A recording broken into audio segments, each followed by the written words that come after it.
Assalamualaikum warahmatullahi wabarakatuh. Teman-teman, kembali lagi di channel YouTube saya, Khairun Imam. Gimana nih kabar kalian? Semoga kita semua selalu diberi kesehatan, kemudahan, dan juga limpahan rezeki dari Yang Maha Kuasa, teman-teman ya. Nah, di video kali ini kita akan melihat bagaimana salah satu juru bicara dari Partai Solidaritas Indonesia, yakni Dedek Prayudi, membungkam, mencecar, menguliti habis-habisan keilmuan serta sesat pikir yang terus-menerus dipertontonkan oleh salah satu peneliti abal-abal, salah satu tersangka klaster kedua kasus ijazah Pak Jokowi, yakni Roy Suryo. Dan yang paling aneh ketika Anda mendengarkan videonya nanti, kalau masih ada yang mengikuti ataupun percaya dengan penelitian Roy Suryo, waduh, sepertinya pikiran Anda itu perlu diperbaiki. Perlu disetting ulang agar kotoran-kotoran kebencian itu keluar dari kepala Anda. Karena penjelasan Roy Suryo itu sangat-sangat ngawur, teman-teman. Dan sepertinya Dedek Prayudi adalah orang yang tepat melawan Roy Suryo ketika tampil di TV. Nah, selain itu, saya juga punya tayangan di mana Rocky Gerung juga sangat getol menyerang Pak Jokowi dengan isu bandara privat IMIP yang ada di Morowali. Dan ini terus-menerus di-framing oleh media-media gerombolan pembenci Pak Jokowi. Tapi untungnya hari ini Pak Jokowi sudah angkat bicara mengenai bandara ini. Serta beliau membungkam omon-omon dari gerombolan pembenci Pak Jokowi yang terus-menerus memframing negatif, teman-teman. Nah, terakhir, kita juga akan mendengarkan penjelasan yang tidak kalah luar biasanya dari Faisal Assegaf mengenai teroris. Dan sekarang kalau saya lihat, Faisal Assegaf ini mulai diserang ramai-ramai oleh kelompok pembenci. Nah, sebelum kita mulai videonya, jangan lupa like, subscribe, dan share. Dan tanpa perlu berlama-lama lagi, mari kita mulai videonya berikut ini. Tapi satu hal yang pasti Mas Roy, ya, premis pertama itu adalah selama setahun belakangan, Mas Roy itu telah menuduh Pak Jokowi dengan ijazah palsu tanpa memiliki bukti. Jangankan memiliki, memegang ijazah Pak Jokowi aja, Mas Roy nggak pernah. Apakah saya betul, Mas Roy? Loh, tapi ada bukti ya Bang ya? Siapa yang sekarang pernah lihat ijazah atau pegang bukti? Sampai terakhir kemarin dalam acara lalu tuduhan tersebut datangnya dari mana, Mas Roy? Iya, karena jelas ijazah yang tampilkan, bahkan ada orang namanya Andi Aswan. Ya saya sebut aja karena tadi udah dilaporkan. Ya, dia menunjukkan ini scan asli dari ternyata palsu juga. Nggak ada. Silakan. Tapi kembali kepada Mas Roy. Karena Mas Roy merugikan reputasi orang lain. Enggak juga. Pertanyaan saya kemudian. Enggak juga. Kalau tuduhan Mas Roy itu datangnya dari mana? Udah jelas kalau itu palsu. Buktinya apa? Analisisnya udah jelas. Ya enggak, buktinya apa? Apakah Mas Roy pernah memegang atau menguasai ijazah Pak Jokowi? Ini sesuatu yang sangat konyol atau sangat lama. Kita nggak perlu pegang. Kita lihat dari namanya ahli itu bisa kita lihat, kemudian kita analisis tanpa harus kita pegang. Kan kelihatan dari ijazah itu yang tidak ada watermarknya. Ijazah itu tidak ada embosnya. Diketawain kawan sama Dedek Prayudi. Itu dijamin oleh siapa? Bahwa yang Mas Roy lihat itu adalah asli. Udah, saya kan punya perbandingan. Perbandingan ijazah-ijazah tahun 85. Setahu saya Pak Jokowi itu hanya memperlihatkannya kepada aparat penegak hukum. Nah, makanya katanya ke media, katanya ke orang-orangnya. Kemarin tuh masuk Mas Freddy ini di Solo, katanya dia. Kalau sudah dipaksa di salah satu TV. Iya, termasuk ke kawan-kawan Tapi ijazahnya ada di pihak kepolisian ya Bang ya? Iya. Katanya jadi begini Pak Jokowi juga yang mana sudah menganggap bahwa diskursus saya jelasin itu. Diskursus kita ini sudah tidak produktif. Ya, dan Pak Jokowi ingin menghentikan ini semua. Tunjukkan ijazahnya kalau produktif, Mas. Di samping kerugian imaterial Pak Jokowi sendiri ya secara reputasi. Tapi bangsa ini ya sedang dimakan oleh kebodohan yang jahat. Dirugikan karena kebohongan, karena sedang dimakan oleh kebodohan yang jahat yang sedang di-create oleh Mas Roy dan kawan-kawan. Betul. Berarti intinya seperti Loh, nggak bagus. Kalau orangnya Kalau saya tuduh Anda selingkuh, kemudian Anda harus membuktikan bahwa Anda tidak selingkuh. Lalu kemudian besok lusa saya tuduh Bang Freddy adalah maling, lalu Bang Freddy yang harus membuktikan bahwa dia bukan maling. Enak banget hidup saya, Mas Roy. Iya, orang itu pasti punya indikasi. Kalau dia nggak punya indikasi, dia berani nuntut balik. Indikasi ya Anda harus punya bukti bukan indikasi Sudah, Pak Roy. Sudah jelas. Mana ada Buktinya sudah kita analisis pakai ELA. Kita analisis itu petunjuk-petunjuk yang Anda bisa bikin sendiri. Enggak bisa bikin loh, ini salah. Tapi kan Anda ada pernah kita- melihat sendiri nggak ijazahnya? Bahkan ahli Anda yang pernah diajukan di memegang kepolisian, sendiri nggak? yang namanya Joshua, itu Mana kemarin buktinya, Pak Roy? ketika tampil di Rakyat Malah- Bersuara, malah itu kayak nyerang Joshua ya kan? Oke, kita bicara soal bukti. Oke, Malah nyerang kita Joshua. bicara soal Nggak bisa. bukti. Waduh, teman-teman. Kita sudah melihat Badut ngomong tadi ya. Gimana Badut itu ngomong. Gimana kebodohan-kebodohan itu dipertontonkan. Gimana orang yang selama ini ngaku ahli. Padahal isi otaknya nggak ada teman-teman. Waduh. Bangsa ini punya satu kebiasaan. Kita ini suka meremehkan anak muda kita sendiri. Sampai dunia yang lebih dulu tepuk tangan. Dan minggu ini dunia memberikan tepuk tangan itu untuk Gibran Rakabuming Raka. Di usia 38 tahun, berdiri di panggung KTT G20 Afrika Selatan, di hadapan para pemimpin dunia, bukan sebagai anak presiden, bukan sebagai politisi muda, tapi sebagai wakil sah Presiden Republik Indonesia. Sebuah momen yang mengejutkan bukan hanya untuk publik, tapi juga para pengkritik yang selama ini meremehkannya. Banyak orang lupa satu hal. Tidak mungkin seorang wakil presiden diutus ke G20 tanpa mandat presiden. Betul. Artinya apa? Hubungan Presiden Prabowo dan Wapres Gibran itu solid. Jauh dari narasi para pembenci yang mencoba memecah, memframing seakan keduanya jalan sendiri-sendiri. Dan soal bahasa Inggrisnya, baguslah. Di atas rata-rata kok. Pronunciation-nya bersih, temponya terjaga, dan struktur kalimatnya rapi. Soal membaca teks, ini lucu nih. Ada yang bilang, loh kok baca teks? Halo, ini G20 guys. Semua pemimpin negara membaca teks. Biar apa? Biar nggak salah angka, nggak salah sebut negara, nggak salah substansi, nggak salah garis diplomasi. Yang kedua, menguatkan brand kepemimpinan Prabowo dengan tampil rapi, terukur, confident.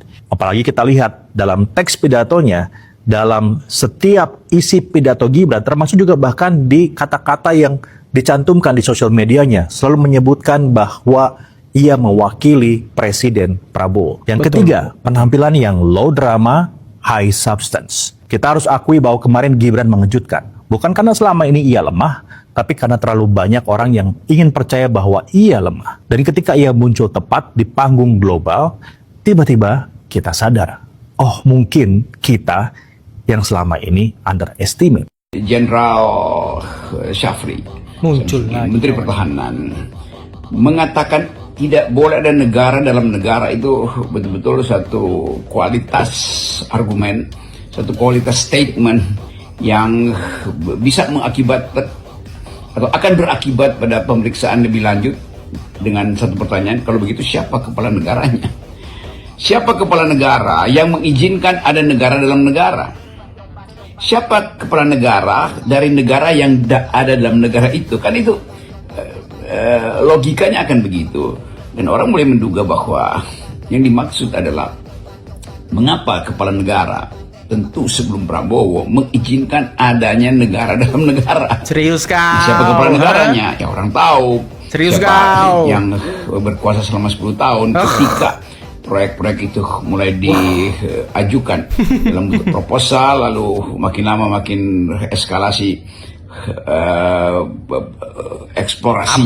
Apa itu? Makin panjang, lalu eksploitasi, akhirnya mesti ada produksi sehingga dibutuhkan efisiensi, maka dibutuhkan bandara. Kan itu jalan berpikirnya. Terkait isu yang lain Pak, yang bandara Morowali dan IMIP itu loh Pak, yang dituding ilegal. Itu tanggapannya seperti apa Pak? Ada yang menuding itu diresmikan Pak Jokowi tahun 2009? Enggak pernah. Saya enggak pernah meresmikan bandara IMIF di Pernah meresmikan. Morowali, enggak pernah. Seingat saya yang saya resmikan adalah Bandara Maleo di Morowali. Itu yang membangun pemerintah. Tahun berapa Pak? Dan udah lupa. Kalau yang IMIP itu saya kira miliknya swasta. Artinya Milik ini swasta. tudingan bahwa itu diresmikan saat Pak Jokowi memerintah ya? Ya semuanya kan hal yang nggak baik kan ditariknya ke saya. Betul Pak. Betul sih. Ya. Kebetulan memang secara naluri politik mengikuti perjalanan proses berbagai pro kontra menyangkut isu strategi, saya tiba pada kesimpulan kalau alur kasus ini, saya pinjam bahasa yang belum diklarifikasi oleh Mbak Tifa. Kalau ini berasal dari alam gaib, maka di alam nyata coba kita cari fakta-faktanya. Berasal dari alam gaib, ya kan? Tapi kemudian secara pribadi saya diserang. Padahal saya hanya tampil di 2 media, di Nusantara TV dan Garuda TV. Sementara Roy, Repli Harun dan kawan-kawan hampir menguasai jagat media sosial, kanal-kanal media berbayar kan. Di sana mereka bebas untuk menjelaskan soal aspirasi mereka. Tapi saya ini kan sebagai rakyat kecil cuma sedikit bicara pada momentum pertemuan dialog dengan tim reformasi Polri, mengusulkan satu kata mediasi, dan hak saya untuk mengcounter tuduhan-tuduhan fitnah itu nyaris tidak dibuka. Disertasi satu kontainer pun itu tidak penting. Klaim-klaim pakar, klaim buku-buku itu juga nggak penting. Yang penting itu hanya buktikan saja bahwa ijazah itu palsu dan ruang persidangan barangkali dibuka. Mediasi ditutup karena nanti kita juga membuka ruang intervensi politik.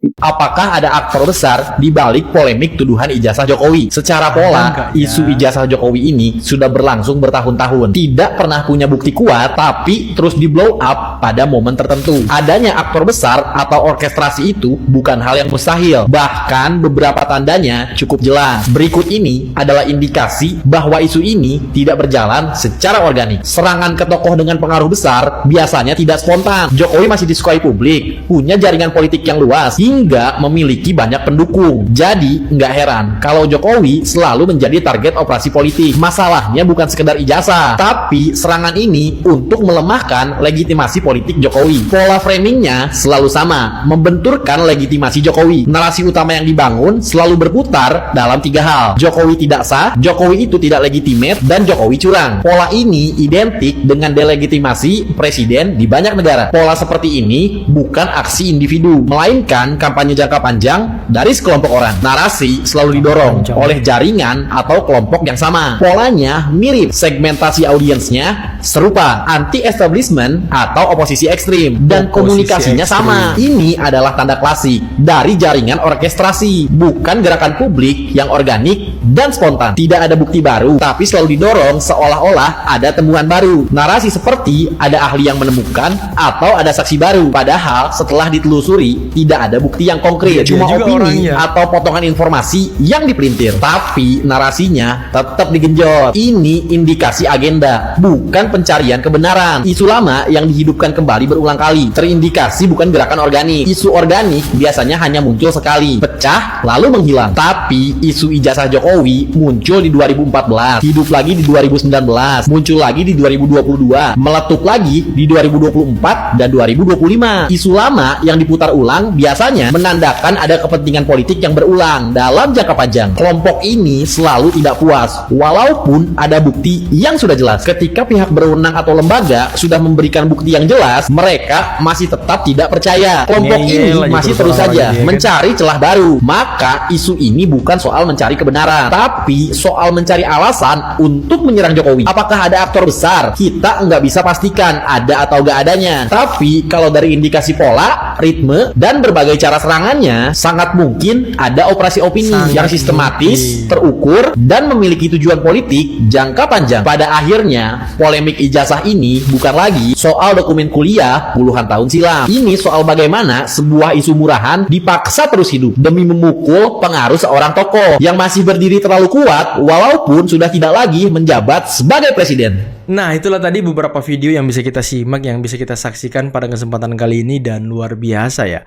Bagaimana Bung Dedek Prayudi, juru bicara dari Partai Solidaritas Indonesia atau PSI, menghantam, menghajar habis-habisan bagaimana sesat pikir dari Roy Suryo, salah satu tersangka klaster kedua kasus ijazah Pak Jokowi. Dan bisa kita lihat tadi teman-teman, bagaimana Roy Suryo gelagapan, bagaimana dia menjelaskan kesana kemari, bagaimana dia mengkambing hitamkan orang. Ya, kalau masih ada yang percaya dengan orang ini, sepertinya perlu dipertanyakan isi kepalanya. Karena Roy Suryo tadi mengatakan bahwa seorang peneliti, seorang ahli, itu tidak perlu memegang fisiknya. Dia bisa menganalisis dan segala macam. Peneliti apa ini? Pantas Prof. Kunchoro, salah satu mantan ketua guru besar UGM, pernah mengatakan bahwa seorang peneliti atau ya orang yang ingin meneliti itu harus punya kode etik, harus punya mungkin bisa dinamakan SOP kali ya. Dan Joshua Sinambela juga sering mengatakan bahwa seorang peneliti digital forensik itu punya SOP. Dia harus meneliti dari objek aslinya. Jadi misalkan kita mau meneliti ijazah dari sisi digital forensiknya, ya kita harus men-scan ijazah asli itu dan filenya langsung kita ambil, bukan dari media sosial. Nah, inilah dasar kesalahan mereka, teman-teman. Dan banyak yang tidak ngeh. Kalau tidak ngeh apa itu ya? Tidak sadar dengan kesalahan-kesalahan yang dilakukan oleh Roy Suryo dalam meneliti jasa Pak Jokowi. Dan yang paling aneh dan konyolnya, masih banyak yang percaya. Di mana coba logikanya? Orang yang tidak pernah memegang ijazahnya, orang yang tidak pernah memegang fisiknya, tapi bisa mengatakan itu palsu. Kan konyol. Kan konyol, teman-teman. Ini, aduh, saya bingung ya. Ini orang cara berpikirnya gimana gitu. Apalagi orang percaya sama dia nih. Itu gimana? Apakah mereka tidak mengerti apa yang dilakukan Roy Suryo? Apakah mereka tidak paham dengan penjelasan-penjelasan IT atau digital forensik dari Roy Suryo? Makanya dia mengangguk-ngangguk aja. Ya berarti kalau seperti itu dasar mereka percaya terhadap Roy Suryo hanyalah kebencian terhadap Pak Jokowi. Udah, that's it. Nggak ada lagi yang lain, teman-teman. Coba tanya, paham nggak dia dengan art face? Dengan face recognize. Ya paham gak orang-orang tua itu? Ya gak mungkin paham. Pokoknya dia benci Jokowi. Apapun penelitian yang menyudutkan Pak Jokowi, ya dia langsung percaya. Dan tadi bagaimana soal Bandara Imip Morowali. Pak Jokowi tidak pernah meresmikan bandara itu. Dan di media sosial sudah digoreng-goreng, sudah di-framing bahwa Pak Jokowi mengizinkan negara dalam negara seperti dengan statement Rocky Gerung tadi. Luar biasa, teman-teman. Sepertinya ya semua persoalan yang dialami bangsa ini, yang salah itu Pak Jokowi. Mau itu kesalahan puluhan tahun lalu, mau itu kesalahan 20 tahun lalu, seperti yang salah tetap Pak Jokowi deh. Mau itu kesalahan yang sekarang, ya yang salah Pak Jokowi udah. Ini apa ini? Apakah mereka tidak bisa menerima seorang tukang kayu jadi presiden dan berhasil memimpin selama 10 tahun? Dan mereka tidak bisa mengalahkan seorang tukang kayu? Aduh, luar biasa Anda gitu. Cobalah introspeksi diri. Coba Anda bercermin. Coba Anda mungkin sholat malam, istikharah dan lain sebagainya. Minta petunjuk. Mungkin kali aja otak Anda yang bermasalah gitu. Bukan Pak Jokowi yang bermasalah. Aduh, saya tuh bingung. Dan tadi Faisal Asgaf, ya aneh juga ya, Tifa katanya mengambil petunjuk dari alam goib gitu. Ini sama kayak sama kayak prediksi dia kalau Anies akan jadi sekjen PBB. Aduh, makin konyol aja orang-orang ini. Oke lah teman-teman, mungkin cukup sekian dulu video kali ini. Jangan lupa like, subscribe, dan share videonya. Akhir kata, billahi taufiq wal hidayah. Assalamualaikum warahmatullahi wabarakatuh. Bye-bye.